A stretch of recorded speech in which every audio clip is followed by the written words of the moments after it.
Welcome back to MuscleTV. Well, folks, you all would have seen challenge MindCoach Craig Harper dropping his truth bombs in his segment Hard Word with Harps. But tonight he's back in the gym with his good mate and old training partner, Mark Lampard, to take you through a no-fuss chest and arms workout. Take it away, Harp. People will know me as the Mind Coach for the challenge, but obviously my background is in working with bodies as well as minds. I'm an exercise scientist, and in fact this used to be one of my gyms. It's now Snap Fitness in Hampton, which is nice of them to let us be here. So we're going to do a little bit of chest today, not too much, a little bit of chest, and we're going to do some arms as well. We're going to start with cable flies. We like starting with cable flies because they're a nice movement and we can just start really light, warm up our upper body a little bit and then go in and smash our arms. Sets and reps, probably between 15 and 25, so higher reps, moderate weight.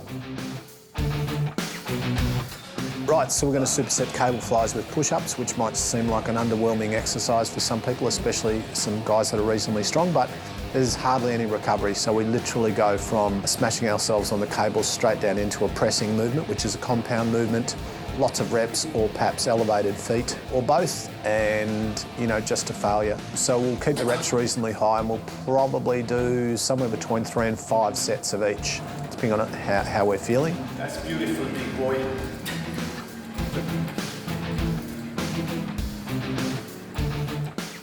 I do what I feel. I'm very limited with what I can do for chest because I've got a dodgy shoulder. So between that and press-ups, that's the only way I can really get the angles I need because I can't do any sort of incline or decline presses. Finish it, finish it, finish it. Bang it out, bang it out, bang it out, bang it out. Yeah, nice.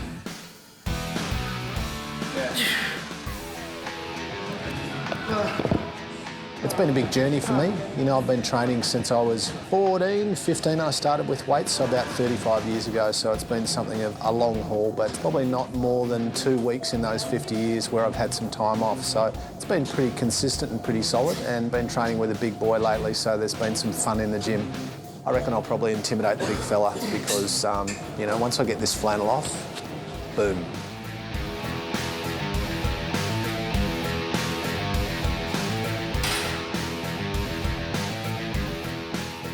We're just trying to keep heart rate up, reps reasonably high, recovery brief, intensity high. Because we're old, he's old, I'm a veritable teenager, but... After the first superset, Just going to go into some laterals, bit of the medial head of the delt, chuck in some bicep curls in between. A little bit old school, nothing too glamorous. ascending weight, descending reps will be warmish by then because we've already been training for a little while, so not the same need to warm up. Last set or two reasonably hard, reasonably intense, and not much left in the tank after each of those.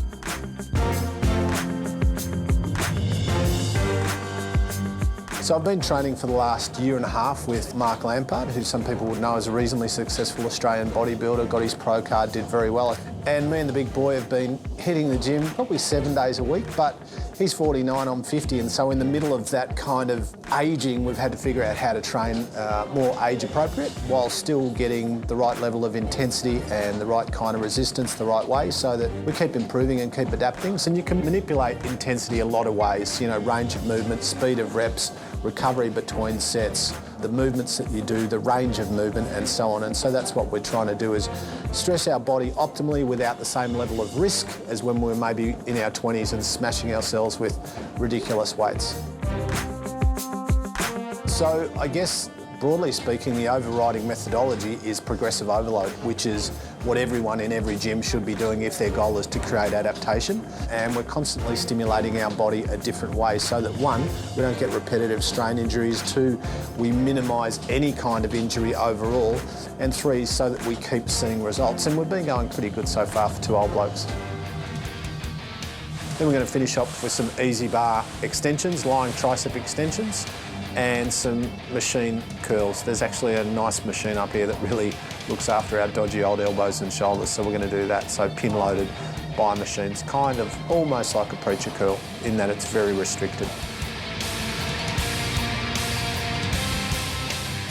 People who don't have the luxury of training a couple of times a day and doing the short workouts, I would add in another exercise or two, perhaps. Maybe another chest exercise, because chest is a big muscle group, for example. But if you want to up the intensity without putting yourself at significant risk with heavy weights, just keep your recovery time brief. And by brief, I mean 20 to 30 seconds between sets. Here's what I don't recommend, kids. I don't recommend holding your breath like Uncle Mark for about 5 minutes. It's bad for the blood pressure.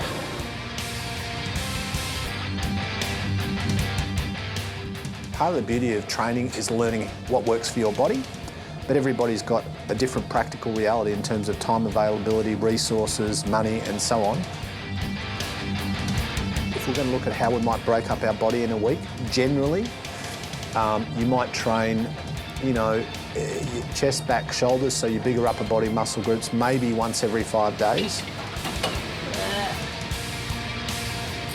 And maybe a good idea for a lot of people is to train, if you can, 2 on, 1 off. So split your body into 2 halves.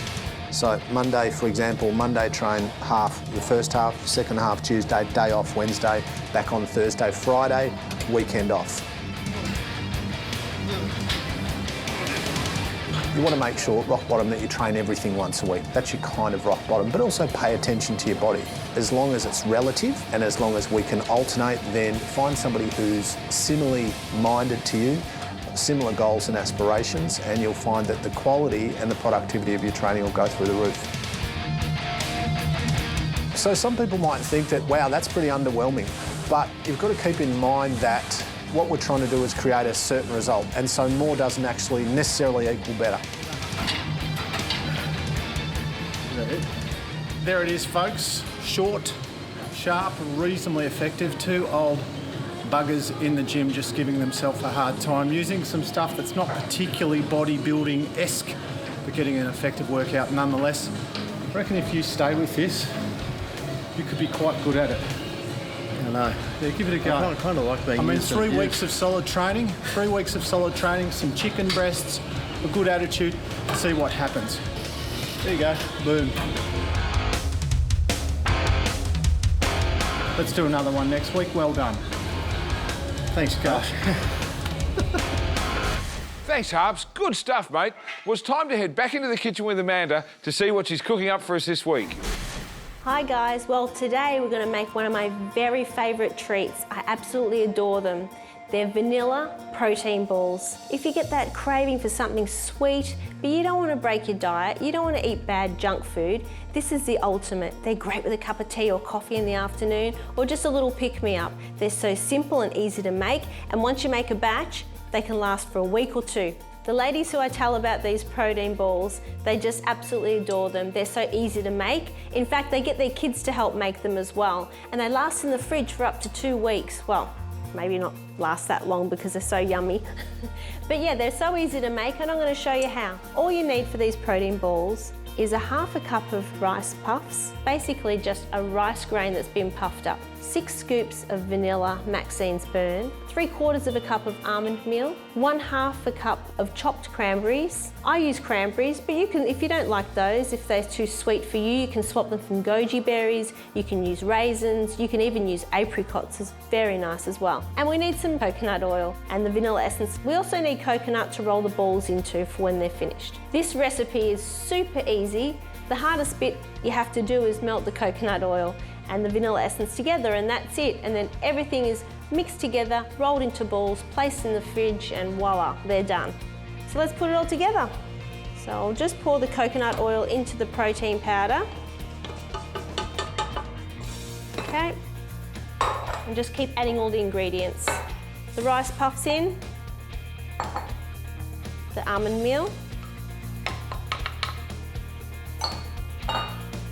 chopped cranberries. Look, you've got to pretty much stick to the amounts. Sometimes you might find if your scoop is a bit big with the protein powder, you might find it a little bit dry. You just add a little bit more melted coconut oil, and vice versa. If you find the mix is a little bit too moist, you can always add a little bit of coconut to the mix, or you can add a little bit more protein powder or something like that. You want the consistency to be a little bit stiffer than like Play-Doh, so you can mould it into balls, and when it goes into the fridge, it sets quite firm. Okay, and once that's mixed, we'll form some balls and we'll pop it into the fridge.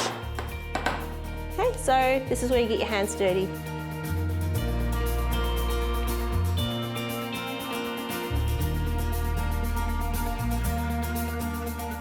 then I just put some desiccated coconut over the top, and then I'll just pop it into the bowl. And I'll keep making them. These protein balls are really great. They're really high in protein, and they've got some almond in there as well. So they're actually really, really good for you, really satisfying, and they're really good for the kids as well. I mean, you could even take some to work. You know, you don't have to snack on junk food at work. You could keep one of these in your office drawer, put it in a little bag, a little container or something. I like to treat these like a Maxine's Burn Bar. You have them every so often. It's something you don't have all the time. This recipe makes up to 15 to 20 protein balls, and they're great. You can store them in a container in the refrigerator for up to 2 weeks. One of my favourites. Don't forget they're a treat, but give them a go.